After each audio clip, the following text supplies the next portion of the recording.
सभी को राधे राधे जी। मैं इस समय वृंदावन में हूँ और जो ये स्थान है ना, इसे बंसी वट कहते हैं। पहले मैं आपको बताना चाहूँगा, ये जो वृक्ष आप देख रहे हैं, इस वृक्ष में लोग जो हैं, आप देखेंगे ज़्यादातर यहाँ पर जब आते हैं तो कान लगाकर कुछ सुनते हैं। उसका कारण ये है कि इस वृक्ष के अंदर जो है कीर्तन की आवाज़ सुनाई देती है आज भी। जब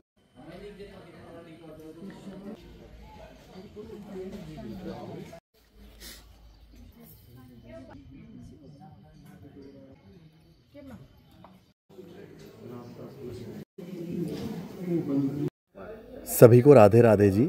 मैं इस समय वृंदावन में हूँ और जो ये स्थान है ना, इसे बंसी वट कहते हैं। पहले मैं आपको बताना चाहूँगा, ये जो वृक्ष आप देख रहे हैं, इस वृक्ष में लोग जो हैं, आप देखेंगे ज़्यादातर यहाँ पर जब आते हैं तो कान लगाकर कुछ सुनते हैं। उसका कारण ये है कि इस वृक्ष के अंदर जो है कीर्तन की आवाज़ सुनाई देती है आज भी। जब कान लगा के सुनो, कभी ढोलक की आवाज़ सुनाई देगी, कभी आपको जो है किसी और म्यूज़िकल इंस्ट्रूमेंट की आवाज़ सुनाई देगी। तो लोग यहाँ पर आते हैं और यहाँ आकर इस कीर्तन को सुनते हैं।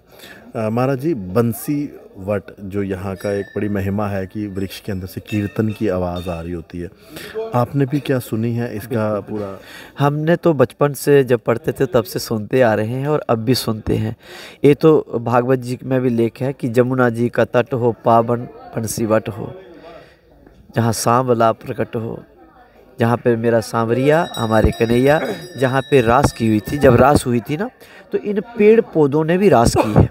तो तब से ये परंपरा है कि इस बंसी वट के जितने भी वृक्ष हैं, सब वृक्षों के अंदर से कभी कहीं तानपुरे की आवाज़, कहीं तबले की आवाज़, कभी बांसुरी की आवाज़, कभी कीर्तन कीर्तन चलता है। मृदंग, अक्सर मृदंग की आवाज़ ज़्यादा आती है। तो ये सब गोपियों के रूप ही माने जाते हैं। तो ये बंसी वट, जहाँ ब्रजमंडल में कन कन में भगवान की लीलाएं का वर्णन होता है, जहाँ बगल में जमुना जी महारानी बहती हैं, और ये बंसी वट है। बहुत अच्छा। गगन बाबा जी, वृंदावन में जो इतने खूबसूरत स्थानों पर आप गए, कैसा लगा और क्या कहेंगे आप? क्योंकि लोग ज़्यादातर वृंदावन आते हैं तो या तो प्रेम मंदिर या इस्कॉन टेम्पल या बांके बिहारी मंदिर, लेकिन ऐसी जगहों पर नहीं आ पाते हैं। हाँ जी, बिल्कुल, बहुत अच्छी बात कही आपने कि हमने जितना भी देखा कि लोग आते हैं, एक दो मंदिर में होके वापस चले जाएंगे, वृंदावन शहर से होके वापस चले जाते हैं, पर ये वृंदावन से थोड़ा साइड पे है। यहाँ पे ज़रूर आए, जैसे महाराज जी हमें लेके आए यहाँ पे, और यहाँ पे जब इन्होंने महाराज जी ने मुझे वृंदावन में बताया कि हम वहाँ पे जाएंगे जहाँ पे आवाज़ आएगी, तो मेरे मन में एक संदेह था कि आएगी नहीं आएगी। होता है, मतलब कलयुग के लोग हैं, हमारे मन में पाप तो है ही है ना। तो मैं वो सोच रहा था आवाज़ कहाँ आएगी, नहीं आएगी नहीं आएगी। परंतु जब मैं यहाँ पे गेट पे पहुँचा, अंदर माथा टेका, तब भी मेरे मन में संदेह था कि आवाज़ आएगी या नहीं आएगी। परंतु जब कान लगा के देखा तो डुमक डुमक डुमक डुमक की आवाज़ आई, और मैं धन्य धन्य हो गया कि आज भी पर भगवान वृंदावन में विराजमान है। मंदिर में जाके तो हम वो पॉजिटिव वाइब्स तो पाते ही हैं, वहाँ पे जाके तो सब कुछ दिखता ही है सामने, परंतु यहाँ पे इस जगह पे आके एक वृक्ष के बीच में सत्संग की आवाज़ सुनना और एक ढोलक की आवाज़ सुनना, मैंने नहीं, यहाँ पे जितने भी लोग हैं सब ने सुनी है।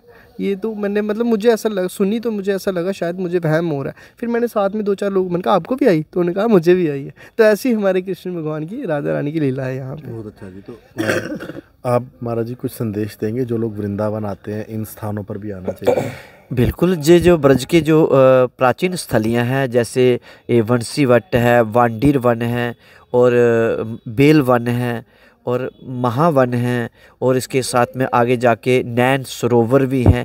ये जमुना के इस पार बहुत सारी ऐसी प्राचीन स्थलियाँ हैं जहाँ पर आना चाहिए, जहाँ की पुरातन चीज़ें जो है आज भी दर्शाई जाती हैं, और इन लोगों का भाव भी अभी भी हमारे आधुनिक युग से अलग सा है। बहुत अच्छा जी। ये बहुत मतलब कि ये बहुत अच्छा लगता है कि ये इनके अंदर आज भी कण कण में जो है सबके अंदर कन्हैया के प्रति स्नेह और प्रेम भरा हुआ है।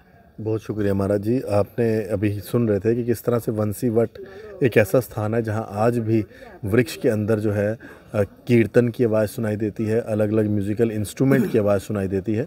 आप भी कभी मौका मिले वृंदावन आने का तो बंसी वट में ज़रूर आइए। सभी को राधे राधे।